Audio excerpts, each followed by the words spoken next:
Yo, magandang araw sa inyo lahat. Ayan, napagawa lang po ako ng video dahil sobrang nagagalak po ako at natutuwa. Dahil ngayon, kagagaling ko lang sa power nap. Pero pagbungad ng Facebook sa akin, pag scroll ko, ay nabubulol pa ako sa tuwa. Grabe, kinikilig talaga ako. Grabe. Hindi ko akalain na may i-share po tayo at mapapansin po tayo ni Sir Glock Knight, ang idol ko. Ayan, na-share po yung ating 44 bars. Ito po. Ayan, at counting backstory lang.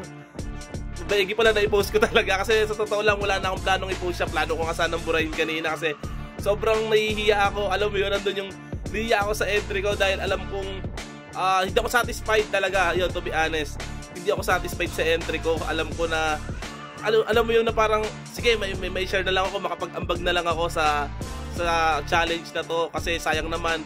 Kumbaga, sayang naman kung hindi ko may parinig kahit papano. Pero alam ko nga sana meron pa siyang kayang ipulido. Lalo yung paggawa ko ng video at saka konting backstory nga lang, no. Ayun, kagabi ko lang talaga siya i-record. Pero matapos ko na yon, hindi ko lang ganun natutukan talaga mabuti kasi naging busy, sobrang maraming ginawa. Pero ayun nga, kagabi akala ko last day na ng pagsasubmit ng entry o pag-post ng entry, kaya talagang sa loob yata ng isang oras ko lang ginawa yung record, edit ng video. Ayun, ganun. Sobrang mabilisan lang kasi kaya kung mapapansin nyo sa post ko, na-post ko siya 11:30 na. So parang may agam-agam pa ako kung i-post ko pa ba talaga siya o hindi na. Hanggang sa parang na-convince ko na nga sarili ko na sige na nga, i-post ko na, sayang naman. Kumbaga para hindi naman masayang din yung naging effort ko sa sulat. Pero ayun nga, hindi ko na siya gano'n na pulido, kaya parang andun yung hiya ko sa sarili ko as a rapper na sobrang kasing daming magaling, totoo. Ayun pa yung isang dahilan, sobrang daming magagaling, alam ko, at daming malalakas na umentry, kaya sabi ko grabe.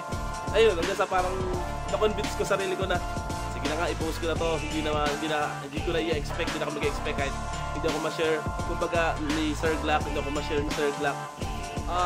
Maano ko na lang, masatisfied ko na lang yung sarili ko sa ganung moment na nakapag-share ako, nakapag-ambag ako. Ayan. Yun, sobrang sarap pala sa pakiramdam na kahit bara-bara yung nangyari sa editing ng video at pagre-record. Kaya alam ko hindi po lido yun, grabe. Alam ko sa sarili ko, may gaganda pa yun. Lalo na yung mga lyrics na, alam mo yun, na bato-bato na lang ginawa ko ng sulat.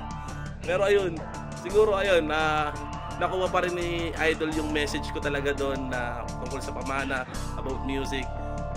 At kung hindi nyo pa napapakinggan na yan, pwede nyo tingnan at panoorin. At ayun, kaya nag-excuse ako, no? So yun yung talagang totoong dahilan, kundi backstory lang. Yun yung talagang plano ko talaga na sana burahin siya at hindi na i-post. At kaninang umaga na-realize ko, burahin ko na lang kaya to. Pero hindi, yun, hanggang sa kung may nakausap ako mga kaibigan ko, mga tropa ko na, wait mo na, doon na, post mo na, yan mo na lang. Na-convince din ako ng partner ko na okay naman, okay na yun. Kasi alam ko may gaganda pa siya, alam mo yung pakiramdam, alam nyo to, yung pakiramdam na parang binadelay mo lang at alam mo may igaganda pa dahil akala mo last day na, yung palang yung last day 31, nalawala sa loob ko, akala ko kahapon yung 31. So yun lang, at maraming salamat at good luck sa lahat ng sumali. And this is BON. Maraming salamat. Hindi na mabilang mga nailapat ng letra. Sa mikroponong gamit ang musika ay aking maikonekta. Mga sinulat kong awit na bubusog sa mga tenga nyo rekta. Sa bawat damdamin ng mga nakikinig sa akin, ano man ang tema ay di yung problema. Kayo sumulat na kahit ano, kaso sa akin baka mayabangan kayo.